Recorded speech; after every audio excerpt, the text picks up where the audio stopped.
तो नमस्कार दोस्तों, अपनी हम दिलचस्प पाकिस्तान सीरीज़ को आगे कंटिन्यू करते हैं। तो मैंने आपको पहले जैसे हम लोगों ने देखा कि पाकिस्तान का पूरा नज़रिया, पूरी आइडेंटिटी, पूरी आइडियोलॉजी क्या है। अब आप एक बड़ा इंपॉर्टेंट पॉइंट समझने की कोशिश कीजिए जो मैं आपको बता रहा हूँ। पाकिस्तान एक ऐसा स्टेट है जिसको बोला जाता है कि जो आर्मी कंट्रोल्ड डेमोक्रेसी है। अब आप ये समझने की कोशिश कीजिए यहाँ पर कि ये स्टेटमेंट बड़ा कॉमन है।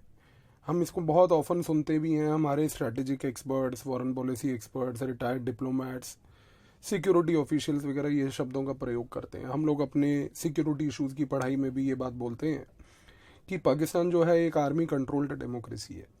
बट सबसे बड़ा सवाल ये उठता है कि ऐसी स्थिति क्यों है।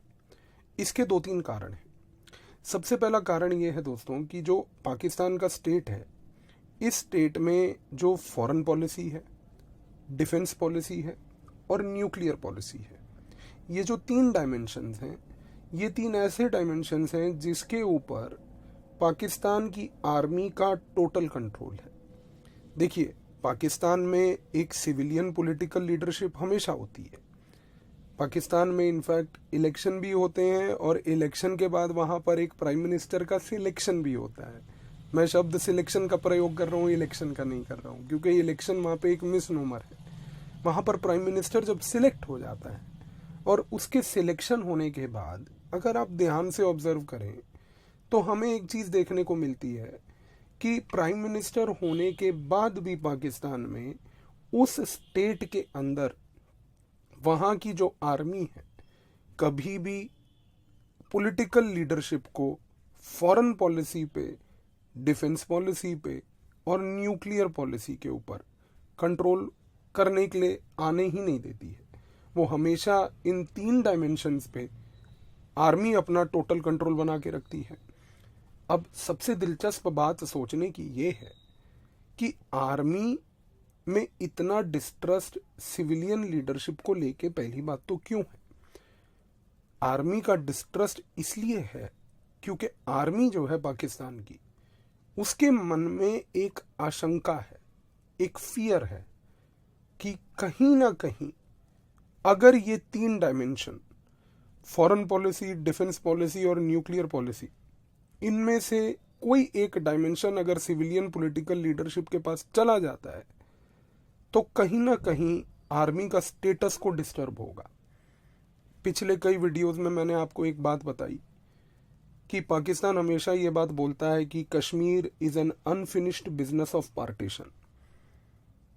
पाकिस्तान बोलता है कि मुझे जो कश्मीर है वो इसलिए चाहिए क्योंकि वो मुसलमानों का प्रोविंस था और ब्रिटिशर्स ने हमारे साथ जाति करी और उन्होंने हमें वो नहीं दिया, और जाते जाते वो हिंदुस्तान को देते गए कश्मीर पूरा। जबकि रियलिटी बहुत अलग है। ब्रिटिशर्स ने अपनी तरफ से पूरी कोशिश करी थी कि कश्मीर जाते जाते भी वो पाकिस्तान को दे जाते।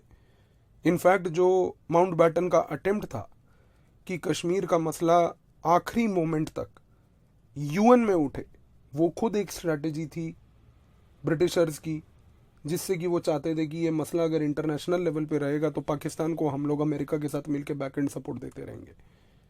बट कहीं ना कहीं ब्रिटिश इस बात में मार खा गए ये सोच के कि अगर इंडिया रशिया की तरफ टिल्ट कर जाता, जो हुआ पूरे कोल्ड वॉर के दौरान, तो रशिया कश्मीर का हर एक डिसीजन वीटो करता, जिसकी वजह से इंटरनेशनलाइजेशन जो कश्मीर का ब्रिटिशर्स करना चाहते थे, पाकिस्तानियों के थ्रू करवाना चाहते थे, उसमें वो लोग नाकाम रहे। तो कहीं ना कहीं आप एक चीज़ को समझिए दोस्तों कि जो कश्मीर है वो आज की डेट के लिए पाकिस्तान की एक खुद की एक आइडेंटिटी बन चुका है। पाकिस्तान अपने पूरे देश के लोगों को, उसके रिसोर्सेज को मोबिलाइज करता है कश्मीर के नाम पे। और सबसे आयरॉनिकल बात यह है दोस्तों कि कश्मीर एक लीगल इंडिया की टेरिटरी है, और लीगल इंडिया की टेरिटरी होने के बाद भी वो ऐसी कोशिश करता रहता है, वो करता रहेगा, उसमें नाकाम रहेगा। हमें उस एंगल पे नहीं जाना।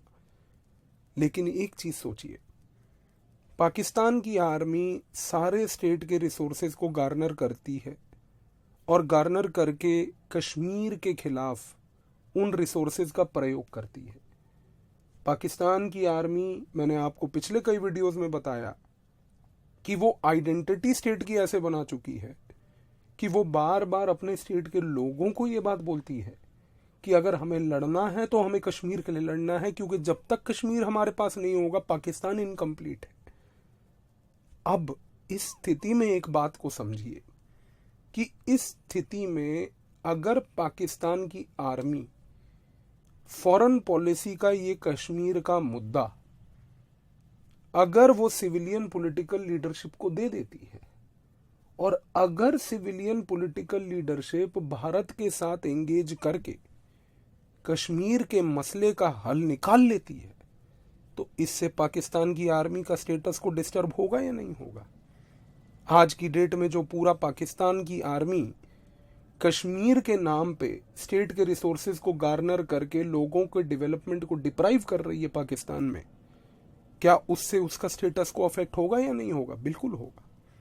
इस कारण से समझिए, इस कारण से पाकिस्तान की आर्मी में एक फियर है, एक मिसट्रस्ट है सिविलियन पॉलिटिकल लीडरशिप को लेके। और इस कारण से पाकिस्तान पहली बात, खास करके उसकी आर्मी, कश्मीर का कंट्रोल और उसके कंट्रोल को मेंटेन करने के लिए फॉरेन पॉलिसी के ऊपर पूरी पकड़ बना के बैठी हुई है। तो पाकिस्तान की आर्मी ये बात जानती है कि गलती से भी अगर कोई ऐसी सॉफ्ट सिविलियन लीडरशिप आई, तो अगर उस सिविलियन लीडरशिप ने भारत के साथ रिश्ते अच्छे करे, क्योंकि ये बात पाकिस्तान जानती है, आर्मी उसकी जानती है कि भारत की सिविलियन पॉलिटिकल लीडरशिप पाकिस्तान की सिविलियन पॉलिटिकल लीडरशिप से एंगेज करेगी, पाकिस्तान की आर्मी से नहीं एंगेज करेगी। आपने हमेशा देखा होगा दोस्तों, हम लोगों ने जब जब पाकिस्तान से एंगेजमेंट रखा है, हमने पाकिस्तान से एंगेजमेंट पाकिस्तान की पॉलिटिकल लीडरशिप से रखा है। हमने कभी किसी पाकिस्तान के आर्मी चीफ को इंडिया नहीं बुलाया। हम पाकिस्तान जब कभी जाते थे मिलने किसी पाकिस्तान के लीडर को, हम कभी भी वहां जाकर किसी पाकिस्तान के आर्मी के चीफ को नहीं मिलते थे, हम उसके प्राइम मिनिस्टर को मिलते थे। पाकिस्तान की आर्मी बहुत चालाक है, ये बात वो जानती है कि कहीं ना कहीं अगर इंडिया ने पाकिस्तान की सिविलियन पॉलिटिकल लीडरशिप को कन्विंस कर लिया, मोटिवेट कर लिया कि भाई आप जो है कश्मीर मसले का हल निकाल लीजिए, और अगर वो मसले का हल निकल गया तो इस हल निकलने से पाकिस्तान की आर्मी का स्टेटस को डिस्टर्ब हो जाएगा। उसकी आर्मी ने जो एक करप्शन का इंडस्ट्री बना रखा है कश्मीर के नाम पर, वो पूरा डिस्टर्ब हो जाएगा। इस कारण से पाकिस्तान की आर्मी ने पॉलिटिकल लीडरशिप के ऊपर एक मिसट्रस्ट रखा है, एक इनसिक्योरिटी रखी है, और इस कारण से पाकिस्तान की आर्मी कभी भी फॉरेन पॉलिसी का लीवरेज, फॉरेन पॉलिसी का कंट्रोल, डिफेंस पॉलिसी का कंट्रोल सिविलियन लीडरशिप को नहीं देती। और एक चीज अब आप और जानिए कि जब 1998 में पाकिस्तान ने न्यूक्लियर वेपन बनाया और वो न्यूक्लियर वेपन का टेस्ट उसने किया, उस न्यूक्लियर वेपन के टेस्ट करने का क्या रीजन था?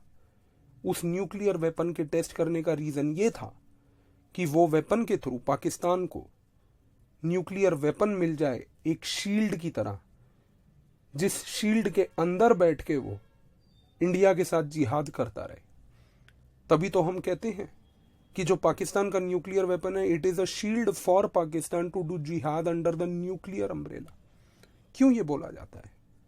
क्योंकि न्यूक्लियर पॉलिसी, कितनी आयरॉनिकल बात है कि पाकिस्तान ने सिविलियन नहीं, पॉलिटिकल लीडरशिप के कंट्रोल में भी नहीं, आर्मी के कंट्रोल में दी है।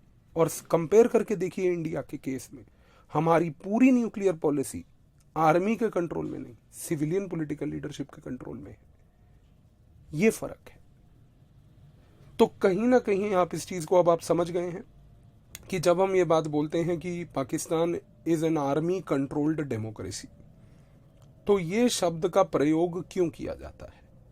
क्योंकि Pakistan is an army controlled democracy, क्योंकि पाकिस्तान एक ऐसी कंट्री है जहां पर डेमोक्रेसी होने के बावजूद भी डेमोक्रेसी को फ्लरिश करने नहीं दिया जा रहा, यानी कि डेमोक्रेसी को पूरा डेमोक्रेटिक पावर ऑफ एक्सरसाइज नहीं करने दिया जा रहा। यानी कि एक ऐसी स्थिति है पाकिस्तान में जहां पर पाकिस्तान की आर्मी ये पूरी कोशिश कर रही है कि जो फॉरेन पॉलिसी, डिफेंस पॉलिसी और न्यूक्लियर पॉलिसी है, उसका कंट्रोल किसी भी तरीके से सिविलियन पॉलिटिकल लीडरशिप में ना जाए।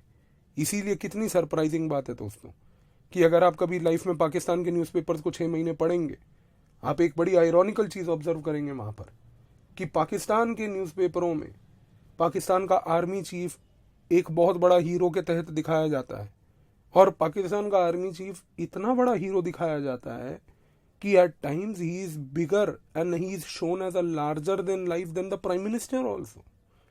सोचिए, इसीलिए हम पाकिस्तान एज अ स्टेट को कहते हैं it is a state which is witnessing creeping coup. Creeping coup का मतलब होता है कू, मिलिट्री कू वाला कू, कि क्रीपिंग कू का मतलब ये होता है कि एक ऐसी स्थिति जहां पर डेमोक्रेसी होने के बाद भी सिविलियन लीडरशिप का दबदबा ना हो, और ऐसी स्थिति जहां पर पाकिस्तान की आर्मी अपना एक करिस्मेटिक लीडरशिप का एंगल लेके पूरी सोसाइटी में पोर्ट्रे कर रही हो। तो यहां पर इस वीडियो में दोस्तों हमें एक चीज बहुत समझ इंपॉर्टेंट आ गई, नंबर 1, कि पाकिस्तान अगर एक आर्मी कंट्रोल्ड डेमोक्रेसी है तो उसका मतलब क्या होता है। अब देखिए, क्योंकि वो एक आर्मी कंट्रोल्ड डेमोक्रेसी है तो उसको वो स्टेटस को मेंटेन करना है। तो पाकिस्तान में जो सिविल पॉलिटिकल लीडरशिप है उसका एक अपना दायरा है जिसमें वो हमेशा रहती है, और उस दायरे से 3 चीजें, सिविलियन पॉलिसी जो बेसिकली डिफेंस लेवल की है, और न्यूक्लियर लेवल की है, और फॉरेन पॉलिसी है, ये तीनों सिविलियन पॉलिटिकल लीडरशिप के कंट्रोल में नहीं है। तो सिविलियन पॉलिटिकल लीडरशिप इन तीनों चीजों का कंट्रोल नहीं करती है। इन तीनों चीजों का कंट्रोल है टोटल आर्मी के पास। तो आर्मी इन तीनों चीजों पे कंट्रोल करेगी और सिविलियन पॉलिटिकल लीडरशिप बाकी अपने एरिनाज में कंट्रोल करेगी। तो कहीं ना कहीं देखिए दोस्तों, एक चीज याद रखिएगा कि पाकिस्तान में even though there is a army controlled democracy, army has its own sphere of work, foreign policy, defence policy, nuclear policy, and the civilian political leadership has their own sphere of work, which is every other aspect of administration minus foreign policy, defense policy and nuclear policy. तो आपको इस video से अब ये समझ आ गया clear cut कि अगर आज की डेट में पाकिस्तान में सिविलियन कंट्रोल है तो वो किस एरिया में है, और मिलिट्री कंट्रोल है तो वो किस एरिया में है। और आप अब ये बात समझ गए हैं कि पाकिस्तान को आर्मी कंट्रोल्ड डेमोक्रेसी क्यों बोला जाता है। इस सीरीज को आगे कंटिन्यू करते हैं अगले वीडियो में। Thank you.